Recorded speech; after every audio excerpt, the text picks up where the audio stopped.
एजाज़ी साहब, ज़ाहिर तहरीक लब्बैक क्लेम करती है कि हम एक पुरअमन जमात हैं, मगर 2016 से 2025 तक जो उनके एहतजाज हैं वो कितने पुरतशद्दुद हुए वो सब ने देखे हैं। ये बताइएगा कि मुकदमात कितने हुए जो आपने तफसीली तहकीक की है, और उन फिर मुकदमात का अंजाम क्या हुआ 2016 से लेकर आज तक 2025 तक? शाहजेब, ये बड़े ही दिलचस्प स्टडी है और डाटा जो मैंने लिया है वो पंजाब गवर्नमेंट का है। गवर्नमेंट पंजाब का मतलब पंजाब पुलिस ने जितने भी मुकदमात दर्ज किए हैं साल 2016 से अभी तक, और आप सुनकर हैरान होंगे कि जिस साल ये जमात वजूद में आई तो 2016 में एक दहशतगर्दी का मुकदमा पूरे साल में दर्ज हुआ। अगले साल 8 मुकदमात, यानी कि 2017 में 8, और फिर रेशो बढ़ता जाता है। 1-2 साल बीच में है जिनके ऊपर दहशतगर्दी का मुकदमा इनके ऊपर कोई दर्ज नहीं हुआ, लेकिन मजमूई तौर पे 329 दहशतगर्दी के मुकदमात, सिर्फ दहशतगर्दी के मुकदमात दर्ज हुए, जिनमें 1,32,000 से जायद इनके अफराद के खिलाफ ट्रायल किया गया।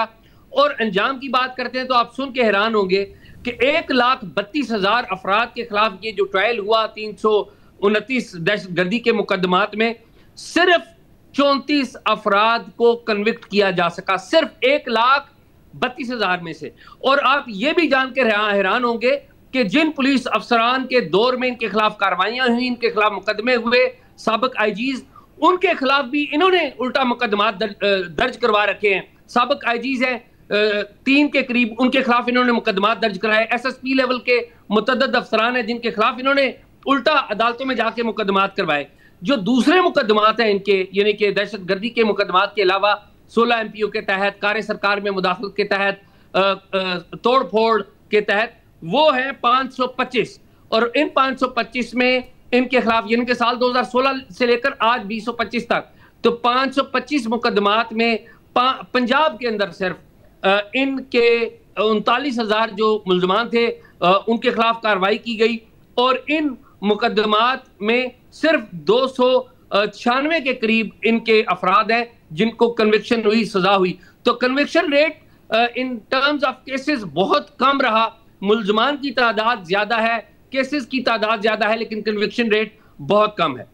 और इसकी वजह यही कि रियासत बार बार कभी मुआहदा कर लेती थी, घुटने टेक देती थी, फैसला करती थी, वापस ले लेती थी, क्या वजूहात बनी? ज्यादातर इसकी वजह यह बनी कि रियासत ने हमेशा जब भी तहरीक लब्बैक एहतजाज लेकर आई तो उनके एहतजाज में 2-3 मुतालबे कामन थे। अभी भी जो मुरीदके में मुतालबात हुए थे इनकी तरफ से, जो शफीक अमीनी ने, जो इनकी शुरा के रुकन हैं, उन्होंने लाहौर सेक्रेटेरिएट में चीफ सेक्रेटरी पंजाब और पंजाब के आईजी ताहिर अशरफी, सलमान रफीक, इन तमाम की मौजूदगी में जो दिए थे वो क्या थे? वो यही थे कि उनके सारे असीरान को, यानी कि तमाम गिरफ्तार शुदगान को रिहा किया जाए, उन पर मुकदमात ख़त्म किए जाएं, और साथ ही साथ जो उनके घर से कोई पैसे बरामद हुए थे या कोई सोना बरामद हुआ था तो ये भी कहा गया था कि उसको भी वापस किया जाए। तो ये एक कंसिस्टेंट इनकी पॉलिसी रही है कि जब भी आते हैं गवर्नमेंट को, जो भी सिविलियन गवर्नमेंट बैठी होती है उसको बैकफुट पे ले जाते हैं और उनसे मुतालबा अपना बनवाते हैं कि तमाम मुकदमात ख़त्म हो और उनके तमाम असीरान को रिहा किया जाए।